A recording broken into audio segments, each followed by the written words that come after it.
Salles Segundo Salles vai falar sobre seus conhecimentos, experiências na Luz Vermelha e na vida boêmia varginhense. Meu conhecimento e experiência na vida boêmia varginhense? É. Como você quer que faça? Sério, eu quero que a gente está fazendo uma pesquisa a respeito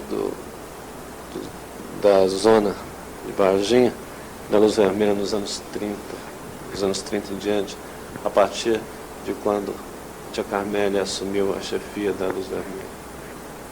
E você sabe alguma coisa sobre isso?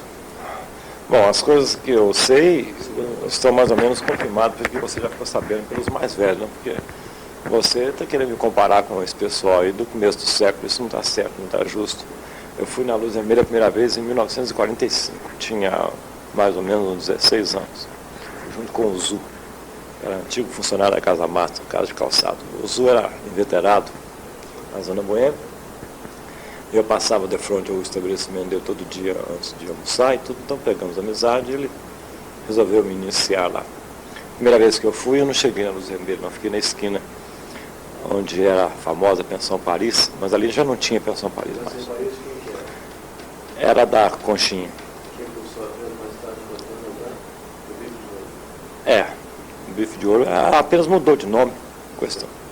Bom, nessa esquina tinha... A Pensão Paris era a mais famosa, mais importante, mais sofisticada casa do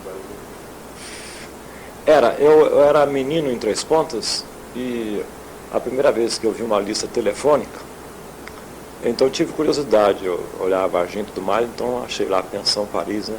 Aí achava que era um hotel bacana com esse nome Paris que você me fascinou, né? Depois eu vim morar em Varginha, aí tive a conclusão que essa Pensão Paris já não existia mais. O prédio era o mesmo, o telefone era o mesmo, mas já não tinha aquela expressão. Aí funcionava lá o que eles chamam de Bife de Ouro. Você como viajante que viajou para esse país inteiro, você sabe que o renome da zona varginhense é um negócio extraordinário, né? Por todo o Brasil. É ou não é? É verdade, mas não porque eu tenha viajado, mas sim porque os viajantes vinham por aqui e contavam isso pra gente. Há mais ou menos uns 20 anos atrás, eu fui a Nepomuceno, na volta, no ônibus, eu entabolei conversa com um viajante, um rapaz até distinto. Aliás, já era um senhor. Aliás, não era viajante, era ligado às Folhas de São Paulo, ou à Folha da Tarde, um daqueles jornais lá. Então ele gostou de conversar comigo e saiu o assunto. Então ele me disse que Varginha, a vida noturna varginhense, não usou a expressão zona boêmia, mas subentendia, né? Era famosa. Aqui em São Paulo saía muita gente lá para vir aqui, era famosíssimo. O que é que mais você gostou na zona daqui, o que você menos gostou? Bom, o que eu mais gostei na zona de Varginha foi realmente a Luz Vermelha, porque ela era muito alinhada. A pista de dança era bem grande. Você dançava bastante, né? Dançava. Vamos por etapas, deixa eu falar sobre ela, depois nós vamos entrar nessa parte. A pista de dança era enorme, ela era maior do que a pista dos clubes sociais. Já havia aquela iluminação embutida, né? A pista era toda iluminada com luz vermelha e azul, e muito bem encerada, e cheia de mesinhas. E em cada mesinha, uma mulher linda, geralmente acompanhada. Então, primeira vez que eu fui lá, por exemplo, tive a melhor das impressões.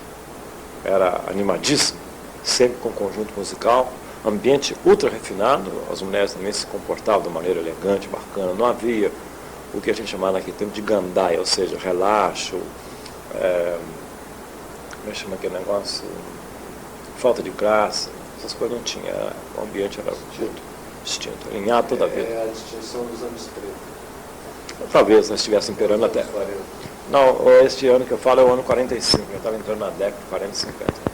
Ou seja, logo após a guerra. Agora, a dança, eu nos primeiros tempos não, eu chegava lá, assim, muito assustado, né? Entendeu? No começo eu conseguia, tímido. Não era timidez minha, era timidez imposta pelas leis brasileiras, né? O juizado de menores é polícia. Ainda lembro que eu estava lá parado na esquina, aí chegou o Zé André, era um famoso guarda noturno, homem de polícia naquele tempo. Então, o que você está fazendo aqui na zona boêmia, menino? Vai para cá, só falar com teu pai. Aí eu saí correndo para cá. Então a gente ia lá sorrateira. A pista era notável. enorme, muito bem encerada, ultra limpa, brilhante. Então os pares estavam dançando e refletiam os pares na assoalho. Tão bem encerado que era. E o teto? Teto muito bem decorado, maravilhoso. As colunas todas trabalhadas no estilo dórico, jônico. Era realmente um ambiente bonito. Bonito, mais bacana que qualquer clube do interior. Certo. E como é que essa história de você ter ensinado muita mulher a dançar? Isso já foi a mulher na Zona Boêmia? Isso foi depois que eu separei da minha mulher. Então, um amigo meu que hoje toca no Conjunto Massini, guitarrista de Três Pontos, Chamado? Ayrton. Então, o Ayrton me acompanhou sempre, ele trabalhava comigo quando eu casei, então a gente sempre encontrava um com o outro. Aí ele me disse, você está sozinho? Vamos para lá, né? Eu estou tocando lá agora toda noite. A Luz Vermelha, nesse tempo, 65, começou a funcionar diariamente com um conjunto. Era um sax. Quando? Em 65. Durante o ano 65, 66, funcionou diariamente, todos os dias. De segunda a segunda, com o sax. Sob a supervisão da Carmélia. Supervisão da Carmélia e do Zezinho, lá de Três Pontos, o famoso jogador de cartas. Funcionava o saxofone, no caso Ezequiel, a guitarra o Ayrton, na bateria tinha ou o mexicano, ou o Sebastião, ou o Lalo, ou então o Sebastião Pegada Laço, que já falecido. O acordeão. O acordeão, uma vez teve que não me recordo o nome dele, de Mogi das Cruzes, tocava muito bem. Nesse tempo já existia aquela música Capriça Finina, então eu cantava lá também. Ah, você cantava, né? Eu cantava. A polícia era minha fã. E como é que é a história do garçom que canta? Bom, nós vamos chegar lá. Então eu começava a ir lá todas as noites, e nesse tempo eu já era dançarino, né? Então eu saía para dançar com alguma menina lá, com alguma daquelas mulheres lá, elas gostavam. Depois eu ia ficar num canto, então, enquanto não animava lá, cada hora era uma que me tirava para dançar, né? Outros queriam aprender comigo, dançar toda noite.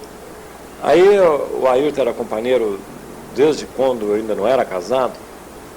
Então eu cantava, ele me acompanhava, inclusive na Rádio Três Pontos, quando eu cantei lá, ele me acompanhava muito, né? Ou com um violão tenor famoso de 4 cordas, ou ao cavaquinho, ele com o Vaval Tiso. Então eu cantava lá às vezes e a Vaval é o tio-avô do Laral. E então eu cantava algumas músicas lá e alguns policiais que frequentavam lá gostavam, então de vez em quando eu pediam para ir lá cantar, que eles gostavam. Por que aquelas policiais que gostavam de umas mulheres? Porque os policiais, a maior parte deles, tinham mais idade que as mulheres. Além de tudo, talvez pela profissão, por exemplo, a profissão de um policial não pode ser comparada com a profissão de uma prostituta. As prostitutas têm uma certa banalidade que a polícia não tem. A polícia é condicionada a enxergar as coisas de uma maneira mais real, mais séria da função, né? Então as prostitutas, muito levianas, ligavam mais para essas músicas que estavam na moda, em vigor, pouco se preocupando com o valor melódico, mais o ritmo, etc. Os policiais, por um motivo que eu não sei explicar, eram mais compenetrados e as minhas músicas sempre foram mais. Bom, e daí? Aí eles gostavam, pediam para cantar. Né? Bom, até que houve uma época, então, você quer que fale sobre o cabaré ou sobre minha vida? Sobre tua vida, sobre o cabaré, tudo. Até que teve uma época em que eu achei que era melhor ficar por lá mesmo, sabe? Então eu não trabalhava. Eu não tinha, estava separado da minha mulher, né? Eu era sozinho. Aí ficou por lá mesmo. Fiquei por lá mesmo e até que eu achava muito bacana os garçons se vindo lá. Quanto a esse negócio, como é que você deixou de não ficar por lá e começou a ficar por lá? Você foi ficando como? Você foi ficando? Não, quando eu comecei a frequentar lá a convite do Ayrton, que eu tinha separado da minha mulher em 65, eu estava desempregado. Você ia lá fazer o quê? Eu ia lá passar as horas, porque durante o dia eu estava fazendo cobrança aí para um e outro. Não, nunca bebi. Ficava sentado na mesa? Ficava sentado, eu apreciava as mulheres. Nesse meio tempo eu tinha romance com diversas delas, né? Por causa da minha permanência lá, então uma hora eu ficava conhecendo uma, outra hora conhecendo o outro. E grande parte delas, apesar de serem mulheres da vida, sentiam uma certa atração pela minha conversa. Então quando eu assistia uma folga, vinham correndo para perto de mim. Aí você ficou lá instalado? Não, eu não fiquei totalmente instalado lá. Saía de lá, que hora que você chegava? Chegava às 8 horas no máximo. E que hora que você saía? Às 4h30, 5 da manhã. Junto com ele ou sozinho? Junto com o Ayrton. Sei. O Ayrton tinha uma mulher e eu tinha outra. fixa, Isso diariamente. diariamente. E daí, Bom, de madrugada tinha a canja, eu tinha amizade com a dona Camélia e com os Zezinhos. Quando as mulheres iam comer, eu era convidado para comer junto. como E é de que- dia, os domingos de dia, eu passava por lá e estava fazendo a famosa macarronada de frango, né, das 2 horas da tarde, então eu comia lá com eles também. E como é que desse estágio passou para uma permanência sua lá? Bom, eu começava lá à noite, depois então o meu serviço de cobrança, né, ele acabou, Você estava fazendo cobrança? né? cobrança para um e para outro. Então depois, Essa cobrança era para particulares ou era para alguma firma? lojas, não, várias lojas. É freelancer. É freelancer, exato. Bom, esse meu serviço então me ocupava durante o dia, à noite eu ficava lá, levantava à tarde, né, trabalhava só depois do almoço, até que esgotou a cobrança. Então eu fiquei por lá, comia por lá, outra hora comia na casa de outra mulher lá perto, né. Bom, até que Estava duro? Duro. Não Aí tinha eu, dinheiro para comer? Não, tinha, mas porque eu tinha economia. Né? Aí o sócio da dona Camélia, o Zezinho, era meu fã, admirador, por causa do tempo que eu era presidente da Liga de Futebol. Ele disse que ia assistir a reunião lá porque gostava de me ver dirigir aquele negócio. Então ele achava a minha presença lá muito importante para o estabelecimento. Achava que o estabelecimento estava prestigiado. Com você? Por causa ele achava que era um homem inteligente, que entendia de tudo, inclusive de leis. E um estabelecimento daquela sorte está sempre precisando de uma pessoa entendendo lei por causa das questões legais, né? Etc. Pode falar Pode que prosseguir? fica pra caralho. Então, mas ele percebeu que eu estava na pior. Aí quando foi um dia, um dos filhos dele trabalhava lá como garçom, os garçons lá sempre trabalharam à base de comissão, lá não havia ordenado. Então eu observava que os garçons, dependendo da capacidade de amizade que eles tinham com os coronéis, a turma que gasta lá, eles ganhavam bem, além da comissão, ganhavam gorjetas gordas. Né? E então quando foi um dia, esse Zezinho me disse assim, olha, briguei com um garçom aí, aliás, meu filho, de maneira que fosse você não sai daqui mesmo, fica aí tudo monótono. Por que você não trabalha aí, você ganha um dinheiro bom e tal? Então eu, como sempre, fui legal nesse ponto, nunca tive preconceito contra o trabalho. Aí achei a ideia maravilhosa, porque de qualquer maneira eu estava lá porque não tinha outro recurso, mas eu nunca gostei da ideia de ficar sem trabalhar, ou pelo menos sem um ganho. Né? Você está dormindo aonde? Dormia num quarto ao lado do Hotel Maduro, pagava por mês. Não dormia lá na Luz Vermelha, a não ser quando eu ia estar com alguma mulher. Bom, aí ele me ofereceu a oportunidade e eu comecei então a trabalhar como garçom. Sei, daí pegou o slogan. Aí eu estava trabalhando como garçom e quando as mesas estavam todas servidas, a não ser que algum cliente chamasse, ou que chegasse um novo, eu ficava encostado na coluna observando a situação. Aí quase que sempre... Por que você ficava encostado na coluna para ver se ele ia sentar? Não, eu ficava encostado na coluna porque cada garçom trabalhava, um garçom tomava conta de um lado, o outro do outro. Cada um tinha um lado. Ali sentou naquela mesa, só eu que podia atender naquele lado. É o teu setor. Eu ficava vigiando o setor, porque às vezes o cliente queria mais coisa, então chamava a gente com aceno, um dia atendia, me traz mais um uísque, mais uma vodka para mim, para fulano. Né? Mas, devido à amizade também que eu tinha com as mulheres, elas também insistiam para que desse gorjeta. A gorjeta tinha muita influência. Quanto mais prestígio a gente tivesse com uma mulher, mais chance de ganhar, porque se ela sentasse com um homem, entendeu? Ela pedia a ele que desse uma gorjeta boa pra gente e tudo mais. Agora, elas também gostavam de me ouvir cantar. Então elas pediam. E os homens gastavam muito? Gastavam. Muito mesmo? Bastante. Inclusive teve uma vez que aconteceu um caso inédito. Apareceu uma mulher chamada... Bom, o nome dela eu não esqueci, só que ela tinha o apelido de a Dama da Noite. Ela apareceu acompanhada de mais 3 ou 4 mulheres e uns 5 homens. Ela havia ganho uma bolada, não sei como, então ela que ia pagar naquela noite. Ela gastou, isto em 65, ela gastou 300 contos lá em pouco mais de 2 horas. Me deu 50 contos de gorjeta. Dinheiro fora do comum. Ela que pagou tudo, não deixou homem nenhum pagar. Mas então as mulheres que estavam na mesa, a quem estava atendendo, chamavam, Célio, a maior parte paulista, vem aqui. Vai chegar, olha, o fulano está pedindo que você cante aquela música. Qual é a música? Uma que você canta bonito, que eu falei para ele que você canta bem, e tal. Então eu ia cantar despreocupado, porque era o próprio cliente que estava pedindo para eu cantar. Quer dizer, que eu não podia reclamar que não estava atendendo a mesa dele que estava cantando. Então eu cantava. Aí eu arranjei um slogan para mim assim, Célio Segundo Salles, o cantor garçom. Entre uma mesa e outra, eu canto uma canção. Bonito. É. O Célio, isso é uma das coisas que você mais gostou lá da Luz Vermelha, não? Não. O que eu mais, isso não, porque houve um dia que eu encontrei um amigo aí da alta sociedade, que Chamado Aurélio. Ele Aurélio? Eu não conheço. era um barbeiro famoso. Não conheço o Aurélio. Ele era muito benquisto aí da alta sociedade, né, um rapaz bem na vida, muito bem situado na vida. E por que não é mais famoso?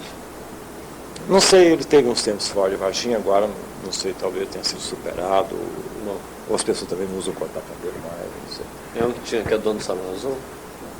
Ele foi um dos fundadores do Salão Azul, Então, mas ele não está lá mais. Vai em frente. O que tem o Aurélio? Aurélio, então, foi acostumado comigo no tempo em que eu era senador da República, né? Ou seja, quando eu dirigia jornais, quando eu dirigia política, sobretudo quando eu dirigia futebol, etc. Você era membro do diretório, como é que é? Da UDN, como é que é? Não, da UDN não. Qual que era a tua função? Não, eu fui tesoureiro do Partido Democrata Cristão. Tesoureiro do Partido Democrata Cristão. O partido que foi fundado especialmente para eleger o José Paiva, prefeito de Varginha. E aí houve a coligação. Esse partido, a UDN e o PR. Eu sempre ia bastante na UDN nos dois partidos, no outro partido. E além disso, você era presidente da Liga de Futebol e era... Presidente da Liga de Futebol, subsecretário de Estação Comercial, presidente do Botafogo e redator-chefe da Tribuna Varginhense. Isso. Mais nada? Bom, eu realizava festas, desfile de modas na Corujinha. Que festa que você realizava? Eu realizei festa de coroação de rainha de clube de futebol, bailes de gala com desfile, com coroação de rainha, etc., e com atrações diversas durante a noite. Bailes na Rádio Clube. Os bailes da Rádio Clube eram famosos. Eram famosos, bacana. Esse, sociedade. Um dos que realizei, o Zé Paiva foi lá, esteve lá até 1h30 da madrugada, ele coroou a rainha, ele prestigiou lá. Na época era frequentado pela classe média ou pela alta sociedade, o Clube de Varginha, a Rádio Clube de Varginha? A Rádio Clube sempre foi da classe média. Não, porque houve uma época que era frequentado pela alta sociedade, antes de existir o Clube de Varginha. Não, o Clube de Varginha, deixa eu explicar. Eu, quando mudei para Varginha, no local onde está o Clube de Varginha, existiu outro prédio para dentro do alinhamento, aliás, com um belo jardim na frente, e ali estava instalado o Varginha Tênis Clube. Então, posteriormente, eu fiquei sabendo que aquele prédio é do Clube de Varginha, mas que ele acabou, a diretoria ficou acéfalo, sem diretoria. Então, eu fui emprestado ao VTC, que foi fundado em 1939. Eu vim para Varginha em 43, né? Então, quando eu conheci Varginha, ali onde é o Clube Varginha, era o prédio antigo, mas quem estava dominando lá era o VTC. Então, nesse VTC é que aparecia a alta classe de Varginha. Aliás, eu era sócio lá como militante, né? Eu nadava aqui na Praça Esportes, então à noite eu ia para lá, o Gilmar Davi, o Galvão Conde, talvez. Não, o Gilmar Davi, o Galvão foi depois. Então eu jogava ping-pong, tinha brincadeira dançante, os bares a gente ia. Varginha Tênis Clube. Bom, e nesse tempo a Rádio Clube também não era ali, era na Rua Cidal Brás, ali chamava Sociedade Recreativa Varginhense. Então a classe média dançava ali. Depois o VTC, eu fui para São Paulo, quando voltei estavam desmanchando o prédio, porque o Clube de Varginha havia sido reerguido e estavam construindo um prédio majestoso. Então o Varginha Tênis Clube, com a sua sede social, funcionou provisoriamente aonde está hoje a Rádio Clube, ou seja, em cima do Bar Capitólio. Funcionou uns tempos ali. E depois ficou sem sede social, propriamente dito.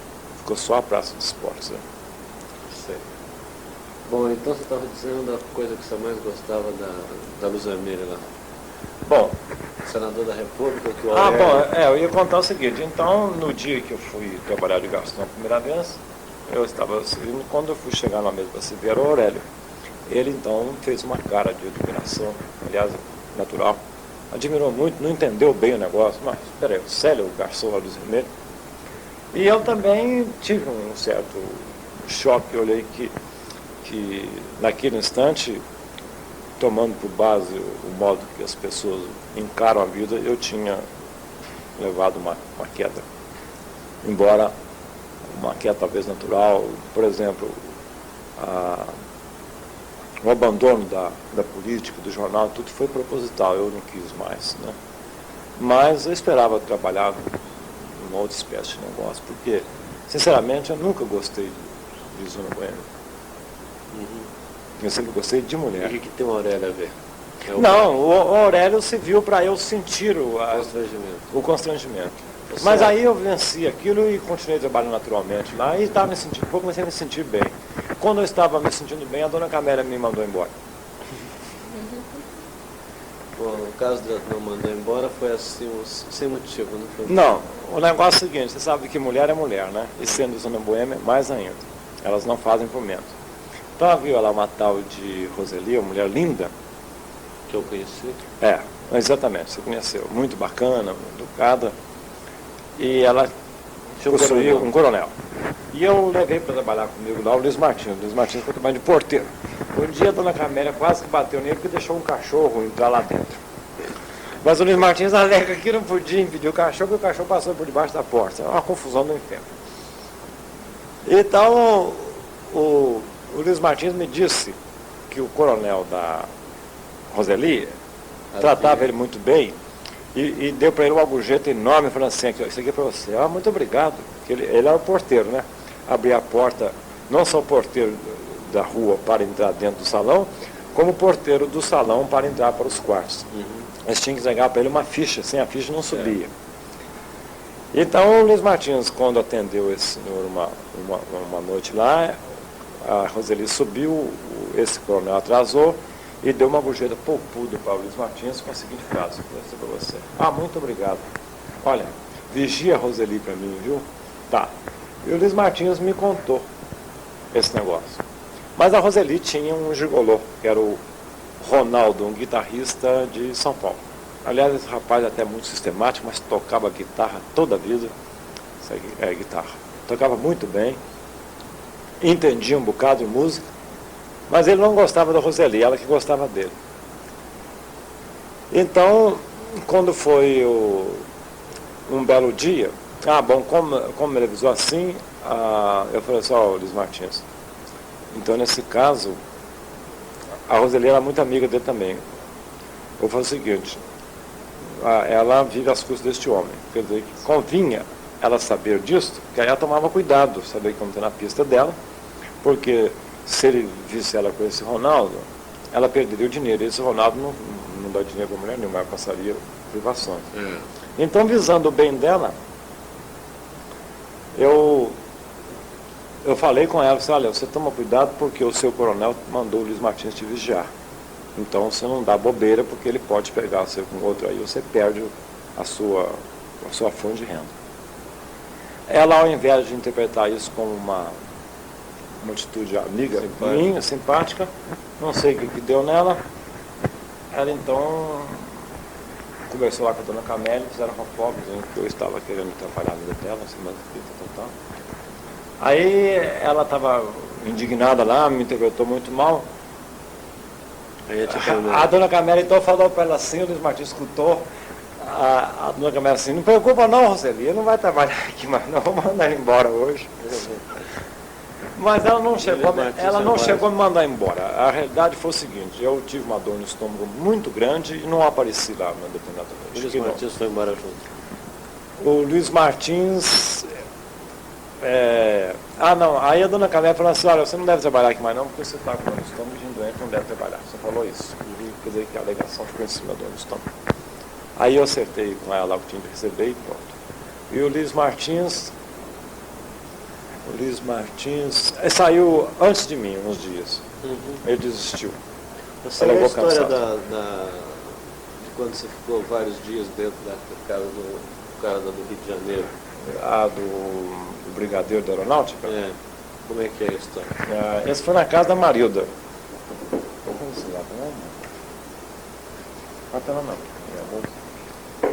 Não, minha página é 17.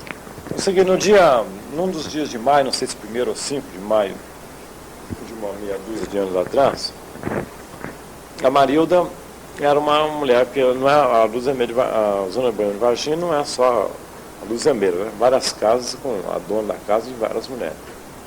Apenas não pagava o alvará de boate, né? Só de que eu dou realmente o nome de rendezvous. A Luzemeira, por exemplo, não era um rendezvous, era um cabaré, uma boate. O encontro de homens com mulheres lá era extra, ilegal. Agora as casas de mulheres é pensão, é para isso. Né? Elas pagam uma taxa para venda de bebida e uma outra para direitos autorais para tocar eletrônica, mas não tinha salão de dança. Então, numa dessas casas da Marilda, havia várias mulheres e eu... Bonitas? Todas lindas. Então eu entrava lá, às vezes, ficava lá sentado para ver se alguma mulher topava a cara da gente, né, e tal. E peguei amizade com ela. A Marilda, onde eu fiz um quadro psicodélico, e estava com um quadro, passei na rua, ela... O que é isso aí? Eu mostrei. Traz aqui para eu ver. Você conheceu a Marilda? Não. Estou explicando como é que eu a conheci. Aí eu entrei, ela gostou demais do quadro. Perguntou se eu queria vender. Você gostou dele realmente? Nossa, é maravilhoso, então eu te dou de presente. Porque vender eu não vendo, porque eu não fiz para vender. Aí ela não entendeu como é que um homem que ela viu a primeira vez, uma coisa mais ou menos preciosa, podia se dar. Ela ficou encabulada, então achou que eu era um homem diferentão, que não ligava para as coisas. Aí você agarrou a mim, me tratava muito bem, passava, me chamava. Então várias vezes eu comi na casa dela. Você ia lá como amigo ou como amante? Dela sempre como amigo, nós nunca tivemos nada um com o outro. Mas ela me tratava muito bem, arranjava a cama muito bacana para eu dormir e tudo mais. E lá então fui conhecendo outras mulheres. Até que um dia, ela me disse, olha, um dia 1º de maio, meu aniversário, você vem aqui. Aí eu fui lá cumprimentá-la às 4 da tarde, mais ou menos, e estava lá um tal de senhor Maldonado, será que é isso? Mais ou menos assim, um descendente espanhol, é um brigadeiro da aeronáutica aposentado, de São Paulo, da freguesia do Or. Ele estava lá gastando um dineirão e estava com uma mulher de Boa Esperança. A Marilda apresentou e ele começou a conversar comigo, gostou e não me deixou sair. Eu terminei ficando 5 dias, 5 noites lá. Não saí nem na porta. E como é porque que tudo quanto eu queria ele mandava buscar para mim, para eu não sair de perto dele lá. Ele gostou de você? Gostou e... Do bate-papo? Gostou do bate-papo e falou assim, você pode escolher a mulher que você quiser aí que eu pago tudo. Você não vai gastar nada. Fui escolhido por uma tal de Deca. Você foi escolhido? Não, a Deca estava com ele, fui escolhido por uma tal de Divina. A Divina te escolheu? Me escolheu. E ele bebeu? Ele bebeu, mas eu não teve que gastar nada com ela, porque ela não quis receber dinheiro meu. Apenas o que eu bebia com ela, eu comia, ele pagava tudo. E foi um festim? Foi. Inclusive eu falei para ele que a única bebida que eu bebia era champanhe. Aí comentei por comentar. Quando passou meia hora, sem eu saber, estava chegando a 3 garrafas de champanhe. Da melhor que tinha, que ele mandou buscar. E foi a maior festa que teve na tua vida? Eu acredito que sim, porque foram 5 dias maravilhosos, em que era só comer, beber e ter prazer com mulheres, né? E, aliás, as mulheres eram bacanas, sabiam ser agradáveis com a gente, carinhosas. Essa Divina, por exemplo, quando eu acordava cedo assim, ela não estava ao meu lado na cama. Então, onde é que essa mulher foi? Passa por quem? Ela chegava com a bandeja de café com leite, põe manteiga. Nenê, o que representa para você? E os outros amores que você teve? Amores? Lá eu tive. Rosana. Eu me apaixonei quase que perdidamente por uma tal de Rosana, também Valéria. Ela, aliás, você a conheceu, uma carioca. Linda, maravilhosa. Quando você a conheceu, ela tinha apenas 20% da beleza.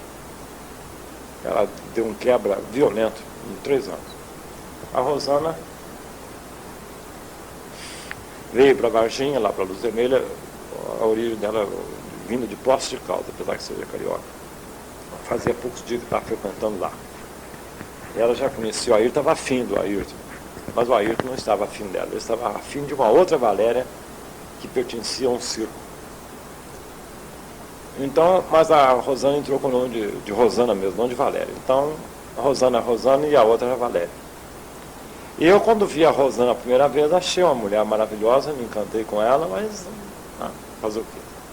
Mas com o decorrer dos dias, eu fui me encantando mais com ela. Então, eu queria aproximar-me dela, mas ela não me chegava. Aí teve um dia só, o único jeito, a hora que ela for atravessar o salão, eu deito no meio do salão, ela tem que tropeçar em mim, aí ela me enxerga. E fiz isso. Pois não, é incrível. Ela chegou, pulou por cima de mim e foi lá encontrar com um cara na porta, um tal de Reizinho. Você deitou mesmo? Deitei, no meio do salão. Aí, conhece o Reizinho? Não. Deve conhecer. Um rapazinho magro, alto, ele é casado com uma mulher magrinha também. Conheço um menino, chamado Reis. Não, um rapaz alto. Fazendeiro, família Reis aí. Não, conheço um rapaz novo. Não, esse é rapaz novo, mas é casado já, tem uma Que criança. foi dono, um dos donos aí da esquina. Esse mesmo. É? É esse mesmo. Então ela viu o Reizinho, veio correndo, deitei no chão, pulou por cima, como que pulou obstáculo, não olhou para mim. Aí eu queixei o Ayrton, como é que eu faço? Essa mulher é bacana, mas ela não me enxerga, o Ayrton riu demais. Pois daí ela está afim de mim, não me interessa. Mas nesse meio tempo, a mulher desse Ayrton, a verdadeira Valéria, ficava tendo Como é papo. verdadeira, pai? Porque ela chamava Valéria realmente, e a Rosana não chama Valéria, chama Rosana. Ela chama... Não chama nem Rosana, ela chama...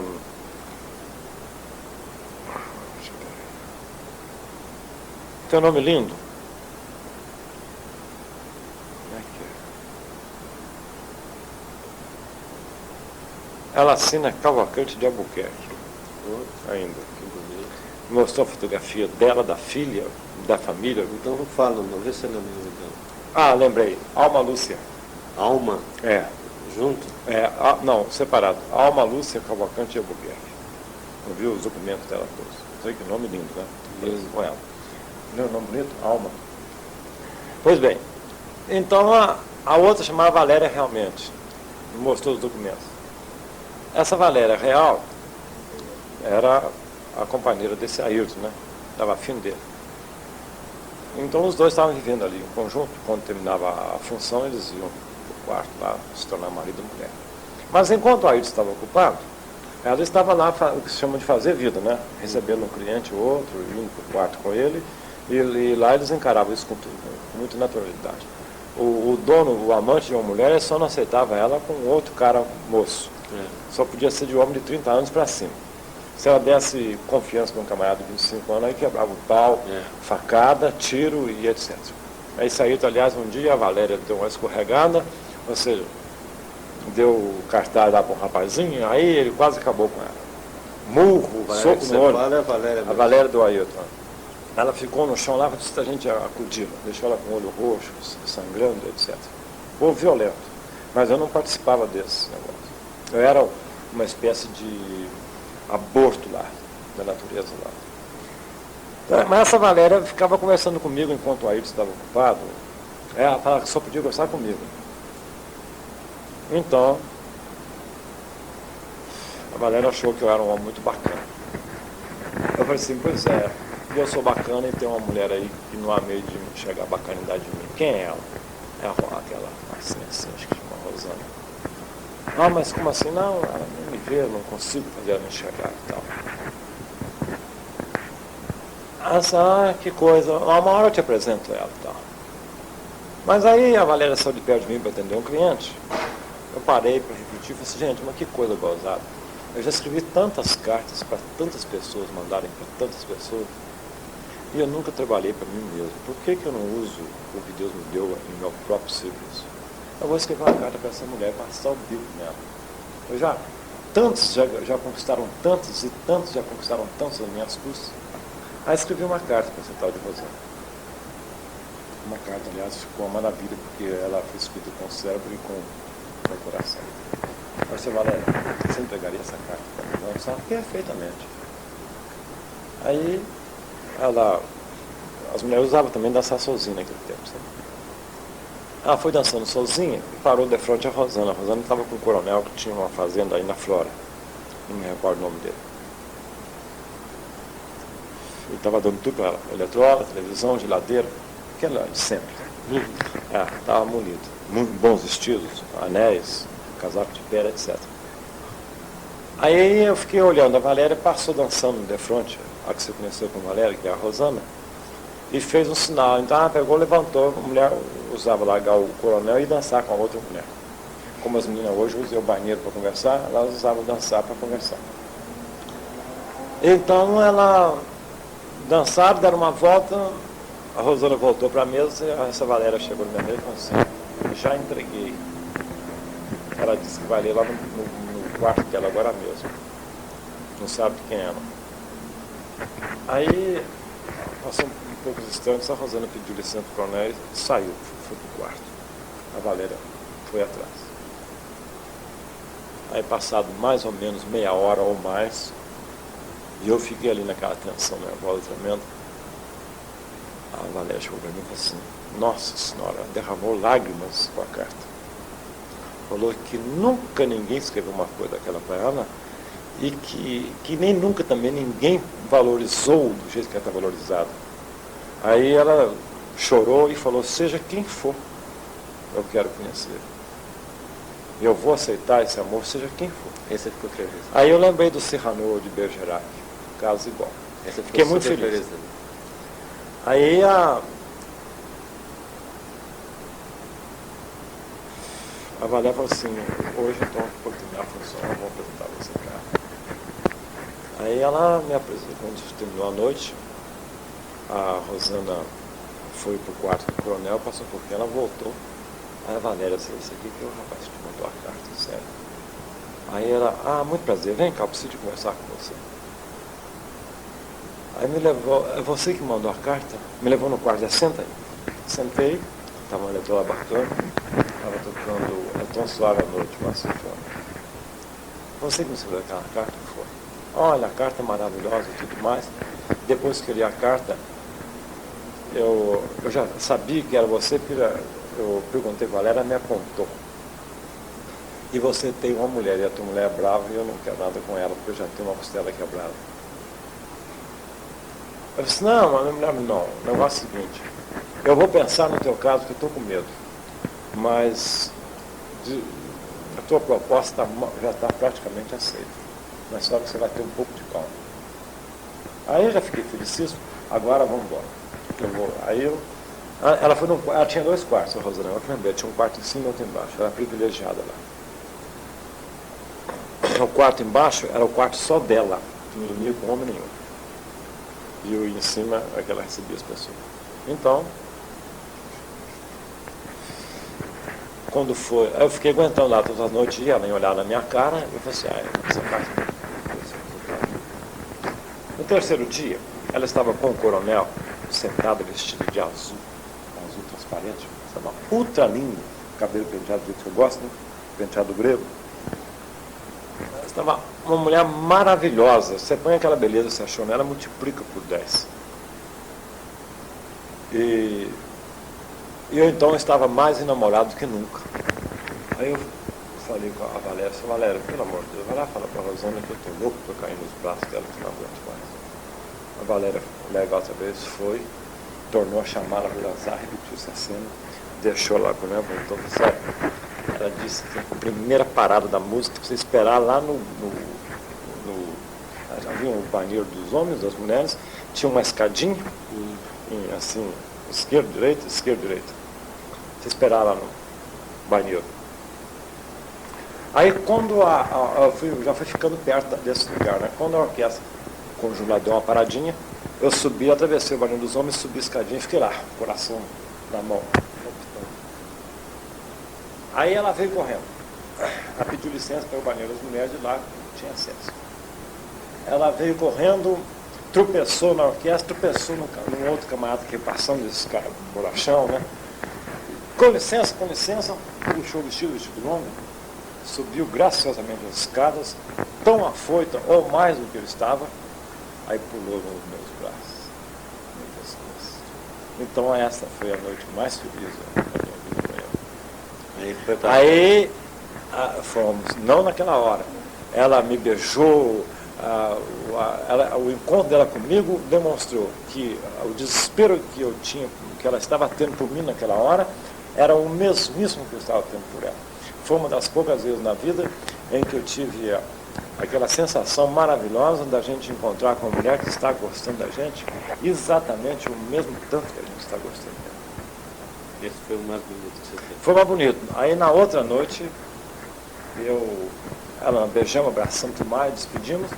Na outra noite, quando madrugada, ela mandou, o coronel não estava, e ela mandou chamar o reizinho.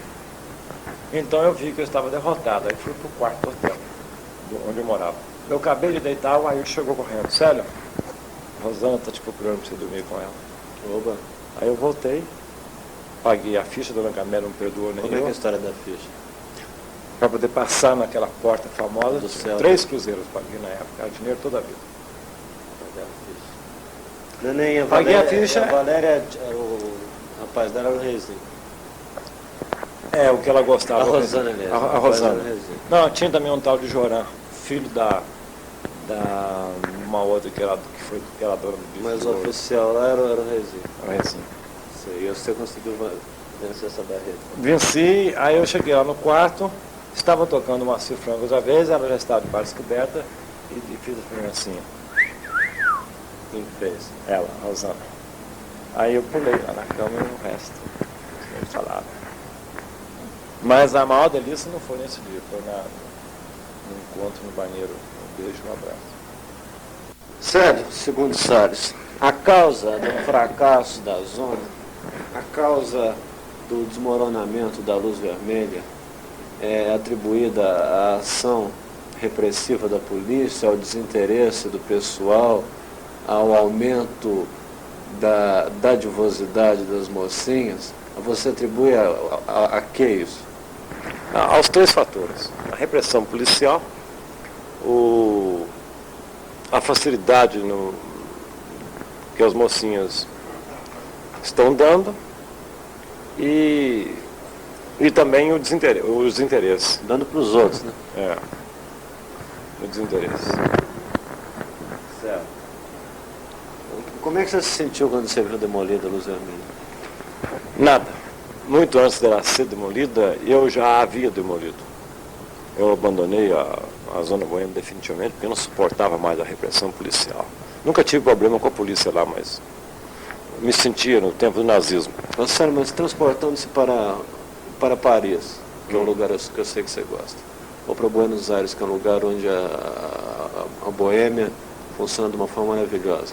Você conceberia nesses lugares um cabaré ideal? Você se sentiria feliz num tipo de cabaré assim?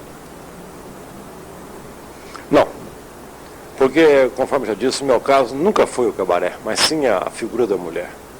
Eu ia no cabaré porque estava, de certa forma, desencontrado. Eu nunca fui um puto. Você nunca foi ao cabaré pelo cabaré? Não. Mas para tentar nele dirimir algum problema, resolver? Não, para encontrar a mesma mulher. Eu sempre achei que a mulher que iria me fazer Como feliz... paliativo. Não, como paliativo não, a mulher mesmo. Eu sempre achei que ela tanto poderia estar na alta sociedade, como no botequim, ou no comércio, ou no escritório, ou na roça, ou na zona boêmia. E continuo procurando. Qual a pior impressão que você tem da luz vermelha? A pior? A pior coisa que aconteceu com você? Não, comigo não aconteceu nada de ruim. A pior coisa que havia na luz vermelha, aliás, em toda a zona boêmia, é o comércio. As mulheres, quando dedicam aquilo lá e que não pretendem abandonar, elas são sórdidas. O comportamento delas é simplesmente horrível, eu detesto. A função delas é tirar dinheiro de um determinado homem para enfiar em outro. Ou seja, o coronel, o freguês e o gigolô. Todas as 3 figuras são abomináveis. Aquele círculo que você traçou? O círculo é o seguinte, o freguês, a mulher chama de freguês o homem que vai e paga. Ela chama de coronel, vai e paga. Ela chama de coronel o homem que paga e não vai. E chama de gigolô o homem que apenas vai e não paga. E quem que corre atrás de quem? É o seguinte, a mulher corre atrás do gigolô, o gigolô corre atrás da mulher que tem dinheiro, e não da que está correndo atrás dele. A mulher que tem dinheiro corre atrás do freguês. E o freguês, então, vai lá por causa da mulher. Ele não tem outra ligação, não sei essa. Ele vai descarregar apenas.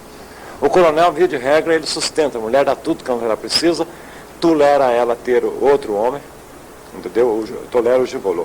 Agora, tolera mal, mas tolera. Agora, para o freguês é indiferente. O freguês sabe que a mulher tem gigolô, tem coronéis, para ele não interessa. E o cárter? O mais bem tratado, o mais bem tratado é o freguês. Porque o gigolô, ele fica sujeito, às vezes, ele está querendo a mulher dele e ela está ocupada, então ele fica nervoso, briga com ela briga com ele. O coronel dá o dinheiro e quase que muitas vezes não recebe nada, sabe? Agora o freguês, ele é tratado com todo respeito. A mulher, inclusive, vai levá-lo até a porta da rua, despede dele, trata com toda delicadeza. Quer dizer que o freguês é o pivô, é a mola mestra. É a mola mestra. É a estrutura do comércio. É. Bom, e qual que é a pior impressão que você tem da zona? A pior impressão que eu tenho da zona é justamente essa, porque eu sempre achei que a mulher deveria se entregar ao homem que ela quisesse, mas livremente, sem ser pelo dinheiro. Não, o fato mais desagradável que aconteceu com você? O fato mais agradável foi quando a polícia invadiu a Luz Vermelha, comandada pelo cabo José Francisco. Então eu lembrei do nazismo, lembrei daquele filme, Mas embora... Como é que foi a invasão? As portas se abriram, de repente entrou policial por todo lado. Em número de? Uns 18 por aí assim. O Zé Francisco então se dirigiu, para essa porcaria!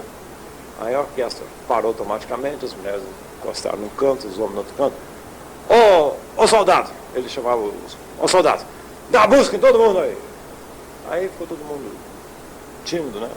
Era busca e ele tinha aquele aspecto arrogante. Então eu lembrei do nazismo, que é apavorado.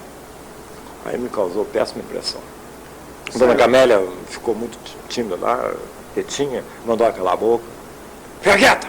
Ela foi chamar advogado depois? Ela calou a boca e tudo mais. Depois ela deu um empurrão, um cutucão lá e saiu pelo fundo e foi telefonar. Aí meia hora depois o policial se retirou. Você que já comercializou, já comerciou com mulheres, me diga como é que elas são boas compradoras, boas vendedoras, é uma transa legal? A mulher de Zona Boêmia era, até o meu tempo, boa compradora e boa pagadora, corretíssimas. Só que, assim, oscilava muito, porque a mulher de Zona, uma hora está cheia do dinheiro, outra hora não tem nada. O dinheiro que elas pegam, elas tornam logo. É muito difícil, a não ser o caso da Léo, que você conhece, outros que uma bolada que algum cara dá e paga corretamente. Além da prostituta vocacional, você as classificaria em que categorias? Mais duas.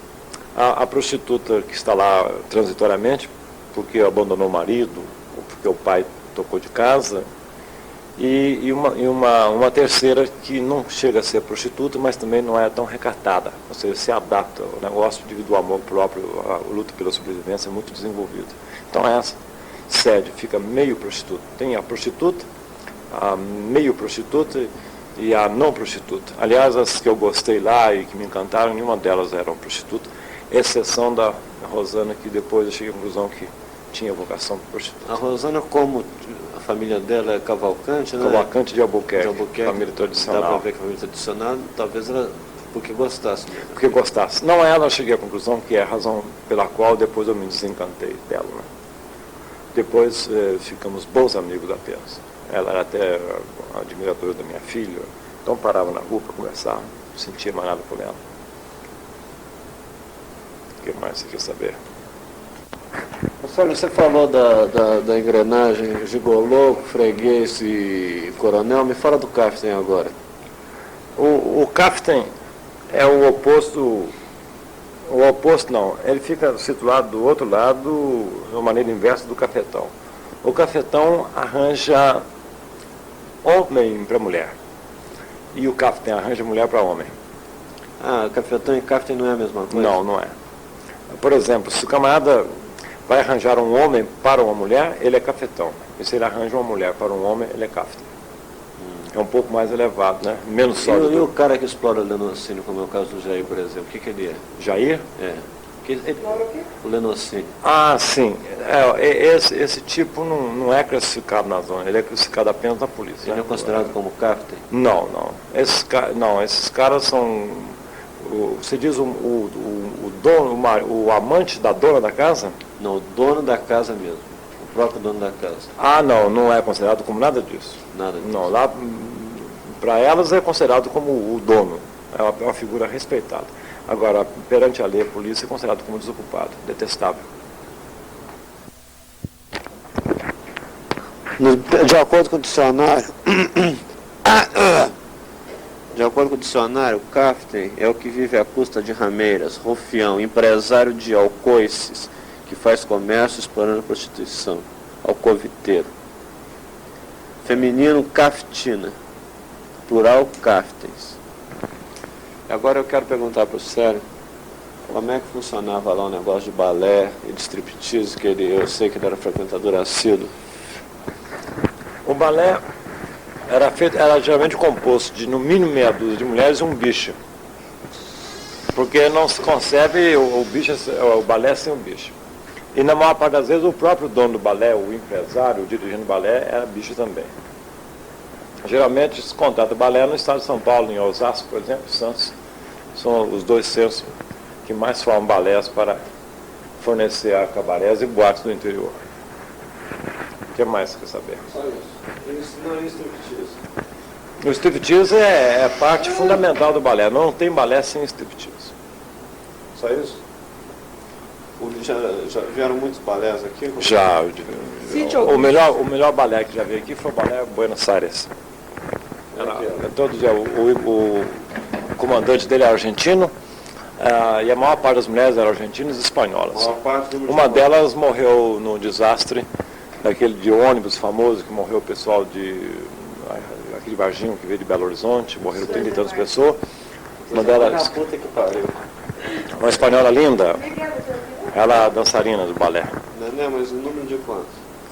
Esse balé Buenos Aires tinha 20 e tantas figuras. Mulheres lindas. A outra coisa, é muito comum nos balés, as meninas às vezes ficavam, o dono da casa salivava elas para ficar, para atrair bons clientes, então ele fazia uma proposta melhor, elas abandonavam o balé e ficavam. Imagina, muitos ficaram. Inclusive eu fui o companheiro de uma Sandra, ou chamava Sandra também, meu Deus do céu. Você amou muitas mulheres da zona? Amei duas, Isa e Rosana. E fez sexo com quantas? Durante todo o tempo que fui conhecer a zona desde menino, umas 500.